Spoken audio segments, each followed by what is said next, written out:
فأنا ناصح لإخواني بالصدع بالحق تبيض وجوههم. السكوت في مسألة الحزبية يضرها، فاصدع بما تؤمر وأعرض عن المشركين. سلامي على دماج ورجالها والشيخ يحيى ودار العلم يا سعد بانيها. Bismillahirrahmanirrahim. Alhamdulillahirabbil alamin wassalatu wassalamu ala rasulihil amin wa ala alihi wa ashabihi ajma'in, amma ba'd. Baik, setelah kita selesai dari bab yang pertama, ikhwan, ini bab pengenalan kita tentang kalam, kemudian jenis kalimat, isim, fi'il, huruf beserta ciri-cirinya secara ringkas. Sekarang kita masuk pada bab yang kedua, ikhwan. Dan ini termasuk bab yang sangat penting bagi pemula untuk betul-betul memahaminya, dan sekaligus merupakan batu ganjalan pertama bagi penuntut ilmu nahwu biasanya di sini. Jadi yang mau belajar nahwu, sebagian besar terganjal di sini dalam bab i'rab. Makanya antum upayakan betul-betul pahami dan semangat menghafal tanda-tandanya, karena di sini harus terkumpul dua hal, paham dan dihafal. Karena nanti akan kita dapati banyak hal yang butuh dihafal, ya, pada perkara i'rab, kemudian jenisnya dan tanda-tandanya. Perhatikan babul i'rab wal bina, bab yang membahas tentang i'rab dan bina. Dalam bab ini ada 4 pokok pembahasan, kawan. Perhatikan, yang pertama ta'rifuh, pengertiannya. Kemudian pembagian i'rab yang takdiri dan lafzi. Takdiri itu yang tidak nampak, sedangkan lafzi itu yang perubahan akhirnya nampak. Kemudian yang ketiga, perhatikan aqsamuhu wa alamatuh, jenis-jenis dan tanda-tandanya. Dan ini pembahasan paling panjang dalam bab ini, insyaallah. Kemudian yang keempat tentang al-bina. Bina itu lawan dari i'rab. Kalau ditanya i'rab lawannya apa? Bina. Nanti akan kita ketahui insyaallah taala satu persatu dari pembahasan-pembahasan tersebut. Sekarang kita masuk pada pembahasan pertama, yaitu pengertian. Al-i'rabu wal bina. Awalan al-i'rab. Yang pertama, i'rab.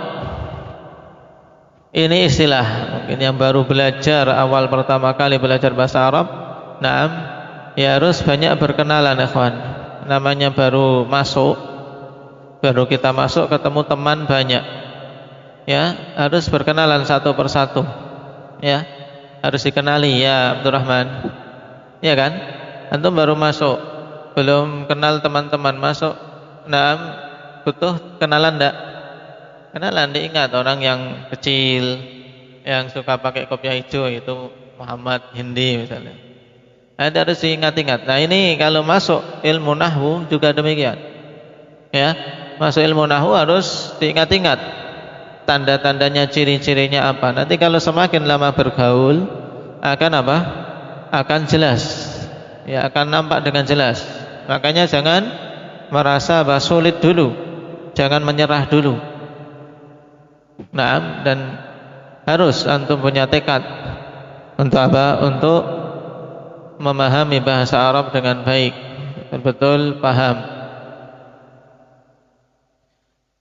Sekarang al-i'rab. Apa itu al-i'rab? Huwa taghyiru ahwali awakhiril kalimi liikhtilafil awamilid dakhilati 'alaiha lafdhan aw taqdiran. Baik. Itu pengertian i'rab, ikhwan. Sekarang sudah bisa baca. Taghyiru ahwali awakhiril kalimi liikhtilafil awamilid dakhilati 'alaiha lafdhan aw taqdiran. Maknanya apa? Ya. Maknanya ikhwan perhatikan terjemahannya, i'rab itu adalah taghyiru ahwali awakhiril kalim. Nah, ini pahami kalimat ini. Perubahan keadaan akhir-akhir suatu kata. Perubahan keadaan akhir-akhir suatu kata likhtilafil awamilid dakhilati 'alaiha, dikarenakan perbedaan amil-amil yang masuk padanya. Ya. Jadi i'rab itu kalau ditanya apa? Intinya adalah apa? Perubahan keadaan akhir suatu kata. Yang perubahan tersebut disebabkan karena perbedaan amil yang masuk padanya. Kemudian apa makna lafdhan au taqdiran? Ini maksudnya pembagian i'rab. Bahwasanya perubahan tersebut ada yang secara lafzi, ya, yaitu nampak perubahannya, atau secara takdiri, ya, perubahannya tidak nampak. Maka saya ulangi, berarti pengertian i'rab ikhwan, i'rab adalah perubahan keadaan akhir-akhir suatu kata dikarenakan perbedaan amil-amil yang masuk padanya, baik perubahan itu nampak ataupun tidak nampak. Sudah? Sudah belum, Abdurrahman? Belajar menulis cepat. Nah, coba Muhammad Sidarjo. Baik, itu pengertian i'rab ikhwan. Nah, sekarang coba kita pahami lebih detail lagi. Dalam pengertian tadi, i'rab adalah perubahan keadaan akhir suatu kata. Baik. Kalau ditanya yang dimaksud dengan i'rab ini perubahan yang disebabkan apa? Abdul Razak.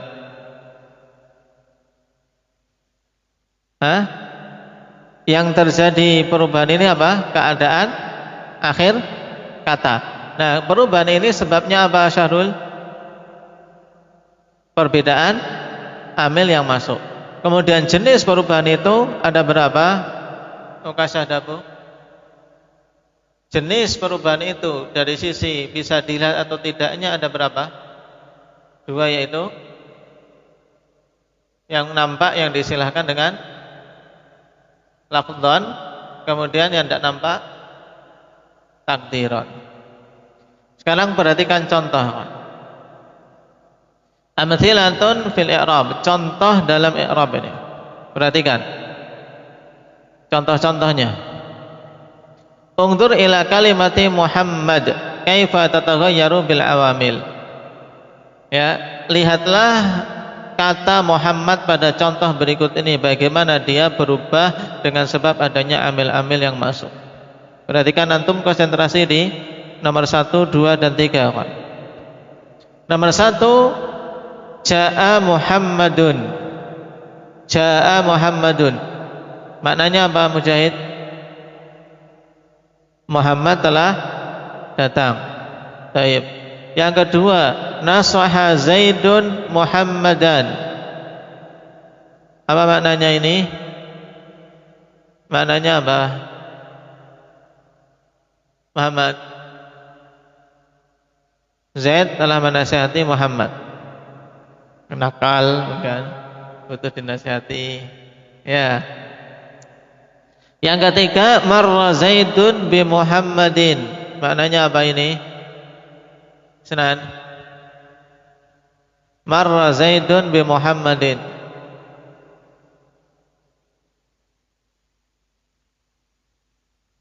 Zaid melewati Muhammad. Zaid melewati Muhammad. Nah, perhatikan sekarang, antum perhatikan kata Muhammadnya. Muhammadnya yang pertama kondisinya apa? Di apa harokatnya? Di dhammah. Kemudian yang kedua Muhammadan di fathah. Yang ketiga Muhammadin di kasrah. Nah, proses perubahan ikhwan dari dun dan menjadi din, inilah yang disebut dengan apa Ilhan? Perubahan keadaan tadi dari dun dan din itu disebut apa? I'rab. Paham? Jadi proses perubahan ini, perubahan keadaan akhir kata yang kita lihat dalam contoh tadi, keadaan akhir kata Muhammad, keadaannya yang tadinya di dhammah berubah menjadi Muhammadan, berubah menjadi Muhammadin, itulah yang disebut dengan i'rab. Kenapa? Karena Muhammad keadaan akhirnya berubah-ubah disebabkan amil-amil yang masuk padanya. Baik, itu dulu, pahami dulu itu. Pahami penjelasan saya tadi. Antum tidak usah bingung dengan tulisan bahasa Arabnya di sini, karena malah untuk semakin menjadikan bingung kalian. Karena ini untuk pemula, tapi pemula untuk orang Arab. Nah, kalimat terakhir perhatikan, hadat taghayyur, paling bawah. Hadat taghayyur alladhi hasala fi kalimati Muhammad yusamma i'rab. Ya, perubahan yang terjadi pada kata Muhammad itulah yang dinamakan i'rab. Ya. Karena pada nomor 1 jaa Muhammadun, kalimatu Muhammadin marfu'ah li'annaha fa'ilun wal fa'il yakunu marfu'. Ya. Kata Muhammadun pada jaa Muhammadun, dia itu di rafa', di dhammah, karena dia sebagai fa'il, dan fa'il itu mesti marfu'. Kemudian nomor 2 nasaha Zaidun Muhammadan, kalimatu Muhammad mansubah li'annaha maf'ulun wal maf'ul yakunu mansubun. Karena Muhammad itu dinasabkan di fathah, di situ tandanya, karena dia sebagai maf'ul, dan maf'ul itu harus mansub. Kemudian marra Zaidun bi Muhammadin, kalimatu Muhammad maksuratun li'annaha majrurah, karena dia dijarkan, maka kata Muhammad di kasrah. Naam, majrurah bi harfi jar, karena dijarkan dengan huruf jar. Wal majrur yakunu maksur, dan sesuatu yang majrur itu dia di kasrah. Tapi ini antum tidak usah bingung-bingung, yang penting antum pahami tadi penjelasan saya. Nah, dari contoh tadi, jaa Muhammadun, nasaha Zaidun Muhammadan, marra Zaidun bi Muhammadin. Kata Muhammad itu keadaan akhirnya berubah, ya tidak? Berubah atau tidak? Isnan? Berubah. Proses perubahan karena amil yang masuk ini dinamakan apa?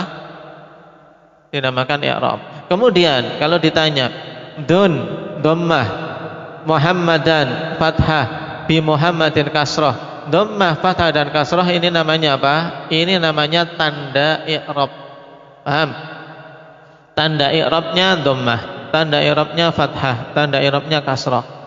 Sedangkan proses berubahnya itu namanya i'rab. Paham? Sedangkan harokat di akhirnya itu namanya tanda i'rab. Paham? Harus bisa membedakan sekarang. Itu dulu. Sekarang kalian berkenalan dengan yang namanya i'rab. Besok jangan sampai lupa. Ya. Kalau sudah kenalan ya taib, jangan dilupakan. Barakallahu fikum, naktafi bihadza, subhanakallah.